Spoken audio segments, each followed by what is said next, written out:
Amélie apja, egykori katonaorvos, jelenleg az Anguieni gyógyfürdő alkalmazottja. Keskeny ajak, rideg szív. Raphael Pullen nem szereti, ha valaki mellette áll, amikor vizel, ha elkapja a szandájára mért megvető pillantásokat, ha a vízből kijövet testére tapad a fürdőnadrág.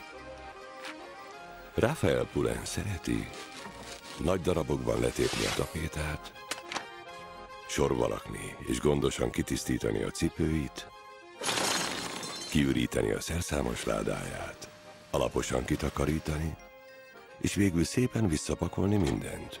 Amélie anyja, Amandine Fouillé, gönyoni születésű tanítónő, gyenge idegzetű labilis Ennyi alkat. arcrángások az ideggyengeség jele. Amandine Pullen nem szereti, ha a forró víz kiáztatja az ujjait, ha valaki hozzáér a kezéhez, ha a párna ráncai reggelre nyomot hagynak az arcán. Amandine Pullen szereti a műkorcsolyázók kosztümjét nézni a tévében, lábával fényesíteni a parkettát, kiüríteni a retiküljét, alaposan kitisztítani, és végül szépen bepakolni. Amélie 6 éves.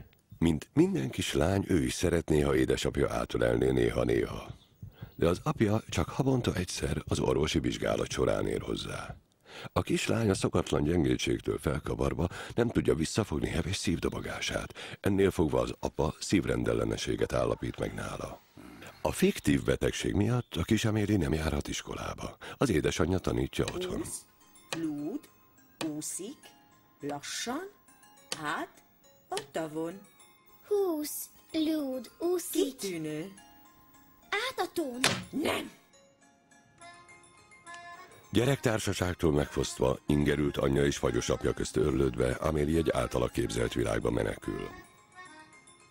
Ebben a világban a lemezt úgy készítik, mint a palacsintát, és a kómában fekvő